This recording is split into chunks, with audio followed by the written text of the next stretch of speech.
I know you, super achiever, highest level ever.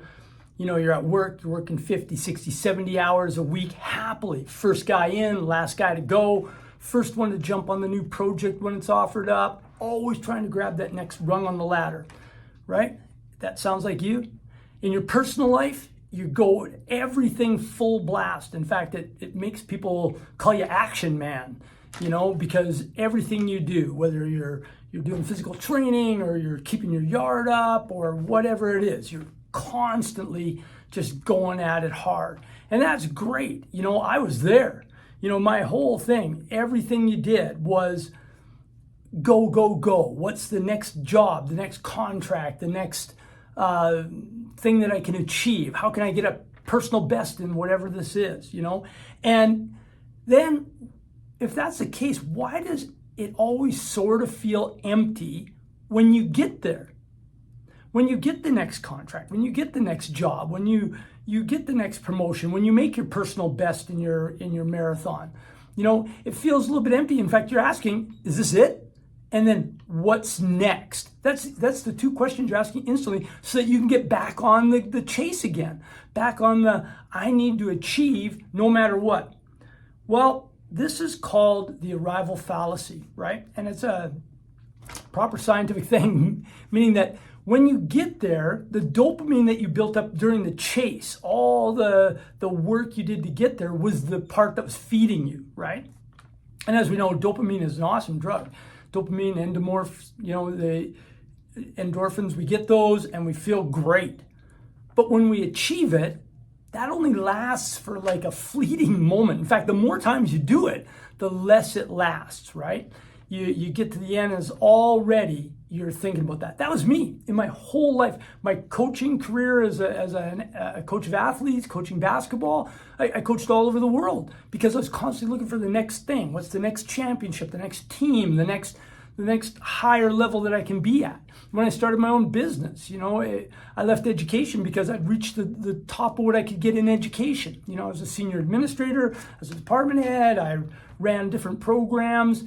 I had to leave that because there was nothing left to get. So I moved to start my own business, became a sought-after speaker worldwide, at different conferences to do with coaching. Had made lots of money. It was like, it was just one thing after another. In my personal life, I started running after I couldn't play basketball anymore as an adult. I ran 10Ks, and once I couldn't beat my PB there, I ran marathons. Once I couldn't get my PB there, and I ran many, many marathons around the 3-hour mark, and when I couldn't get any better, I went to triathlons. I did Ironman triathlon 5 times, and it was like, just what's next? What's next? I started doing more and more extreme things. I was investigating rowing the Tasman Sea, and so I built my own boat, sailed around the world. So it's always the next thing, right? The difference is that if you stay in that, you'll constantly end up with that feeling, and it'll start to drive you and everyone around you cuckoo because it'll never be enough, right? And pretty soon, as we get older, I'm 62 now, as we get older, you can't beat those things anymore, right? And it starts to be. So it's pretty simple, okay? There's 2 quick solutions to do. One's real simple. I shouldn't say that. It's real easy. It's not so simple. And that is stop comparing yourself.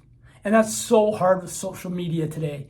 The average person's on their phone 80% of their time during the day, on their computer, laptop, tablet, whatever. Stop comparing yourself. What's happening is you're comparing your now with whoever that is, their best day ever. Yeah, I ran into this when I restarted my business, came out of retirement after sailing around the world, and I restarted my business, and I was looking, going, how is that guy doing that? And it's like, he showed his best day bank account ever, not what he was doing all the time, and so stop comparing yourself, especially an easy example is physically, right? I mean, you're looking at somebody who got ripped up, shredded, no body fat for a purpose of selling their course. They're not like that all the time. There's nobody that can be like, oh, I guess there's a freak of nature somewhere that could be like that all the time, but the average person can't be like that all the time. You can be lean, you can be healthy, you can be strong, but you ain't gonna be shredded up like some sort of bodybuilder, you know? So that's number one. Stop comparing yourself. Turn the phone off. Don't stop doing it, because it'll just drive you insane with trying to get to the next thing. Second thing is, you need to start focusing on what you're becoming through the process. I'm not telling you to stop achieving.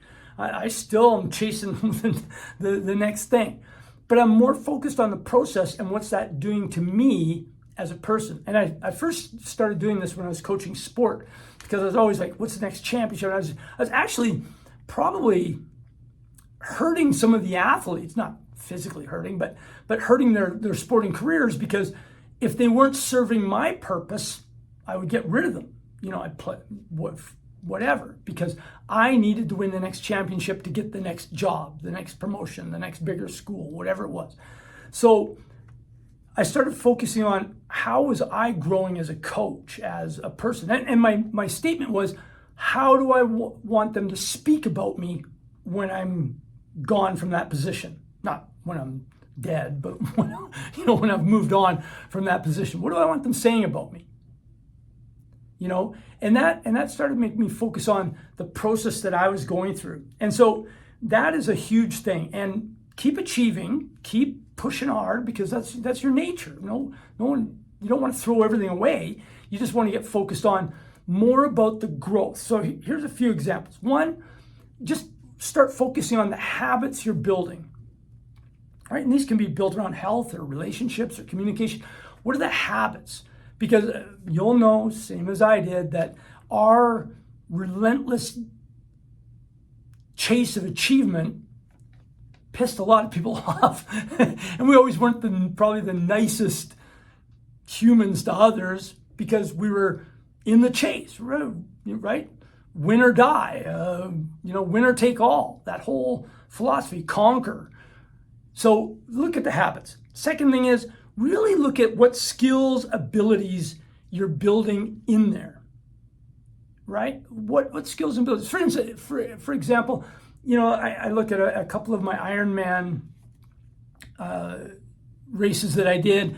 The build up to the Ironman, one year I was totally focused on becoming a better climber on the bike, right? So I still swam every day and ran every day, but they stayed kind of steady. They didn't improve that much, but I really wanted to become a better climber, because I felt that was one of the skills where I was really weak. So even though that year my time didn't improve that much in Ironman, my skills really did. And I noticed it in other things. When I was riding with the group training and different things like that, I was climbing with the better climbers, and so you get focused on the process more. And because you're focused on the process, the win won't hold so much oomph with you, right? You'll be looking at, wow, I really accomplished that, even though my time didn't change or I didn't get that promotion.